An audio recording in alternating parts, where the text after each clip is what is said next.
Here is something which FATF must know. A huge drug trafficking network was operating in the United States from India. The network was run by Vicky Goswami, the husband of Mamta Kulkarni, and how the money earned from this smuggling can be used against Pakistan through TTP and the BLA. FATF has to maintain its credibility through taking immediate steps to curb terrorist and drug mafia funding from India. Hello, this is Bakhtaur Mahmood and you're watching White News. Billions of dollars have been invested by India to tone down the revealed truth coming out of the Valley of Kashmir. Millions of dollars have been spent on lobbying firms and international media to ensure their perspective based on the false information and allegations against Pakistan prevail. Right, breaking news coming in. Hundreds of Indians have gathered outside the Pakistan High Commission in London to protest the Pulwama terror attack. This is the latest that we are getting in from United Kingdom. On the internal front, 84 soldiers were killed by the Indian security forces in Pulwama to win elections from Narendra Modi. All said and done has indeed been able to hide the truth from a common Indian to the powerful international media. Only one nation stood on its own feet under the leadership of Prime Minister Imran Khan. The flag bearer of Kashmir has been dented the international lobby against the freedom of the Kashmiri people.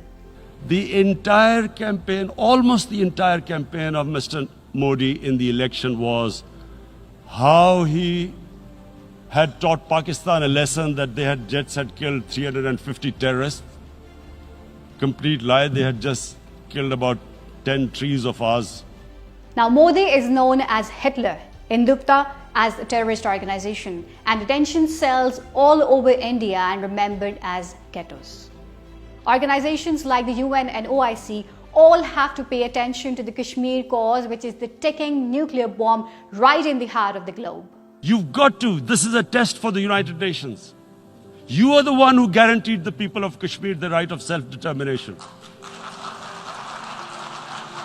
They are suffering because of that. And this is the time. This is the time not to appease like in 1939 appeasement took place. This is the time to take action. And number one action must be that India must lift this inhuman curfew. On the other hand, organizations like FATF are still pursuing their political objective in the direction of the US and India. There was a time when the Financial Action Task Force, FATF, had a significant place in the world in terms of remittances to terrorists and money laundering measures. But FATF's attitude towards Pakistan has become clear. This forum is now more of a political forum than the corrective organization responsible for twisting arms of the nation, standing with the truth and freedom of mankind. With this change in the complexion of FATF, Pakistan must weigh its option other than this politically guarded organization serving the political aims of regional and superpowers. But now Pakistan has decided with its friendly countries whether this forum should be given any more importance or not.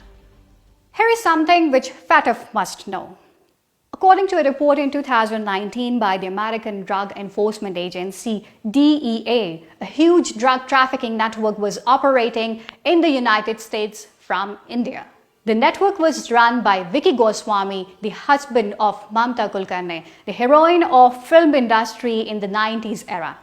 अगर फिर से आपने उस तोताराम के बेटे बगलानाथ की बात की तो मैं फिर भाग जाऊंगी और इस बार मैं घर वापस लौट कभी नहीं आऊंगी. Revelations regarding the massive drug haul where Mamta Kulkarni's husband Vicky Goswami has been implicated.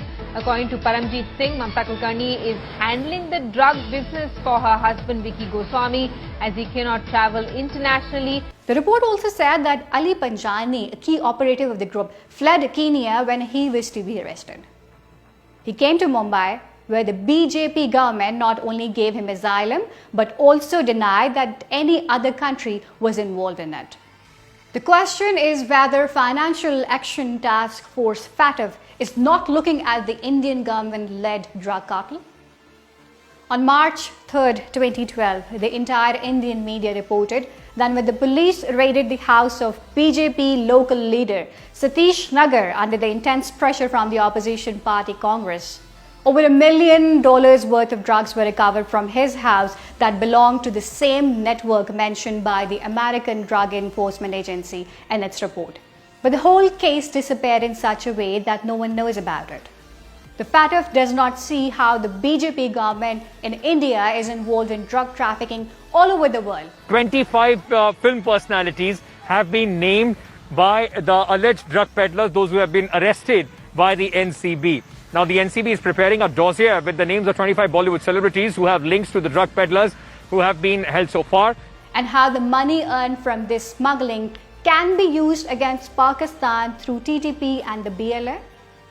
Another example, the Sinaloa cartel is the world's most powerful drug mafia, which according to the US Attorney General's report, smuggled more than 200 tons of dangerous drugs across the United States from 1990 to 2008. He was the world's most wanted drug trafficker. For decades, the ruthless Joaquim El Chapo Guzman destroyed millions of lives and reaped billions of dollars. He assassinated every American politician or security agency official who came in his way. It is said that the big American politicians are behind the Sinaloa cartel, which is why this cartel is still not only active in the United States, but also the most powerful cartel. One of the cartel's most important operatives, Zambada, was arrested in the police encounter in Mexico in 2008 and was immediately shifted to the United States. In the El Chapo trial, Vicente Zambada, the son of El Chapo's partner Ismael Zambada, took the stand. Vicente was set to be the heir to the Sinaloa cartel before his arrest and extradition. Zambada confirmed what previous witnesses testified, including corruption. Under such circumstances, it seemed that Zambada might be killed to get out of the way. But he had a huge amount of cartels which were spread all over the world through the Indian drug mafia. In search of this money, this worst killer and the drug lord is released from the economic sanctions on May 13, 2012. Doesn't the FATF see all this?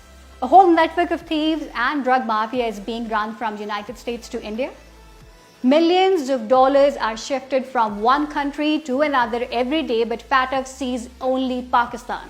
Pakistan is the world's only country that has made the most sacrifices against terrorism. Pakistan has repeatedly come forward with solid evidence of the Indian terrorism, but despite all this, the biased attitude of the institutions like FATF shows that the forum like FATF have lost not only their usefulness, but are also trapped in the clutches of international lobbies. FATF has to maintain its credibility through taking immediate steps to curb terrorist and drug mafia funding from India.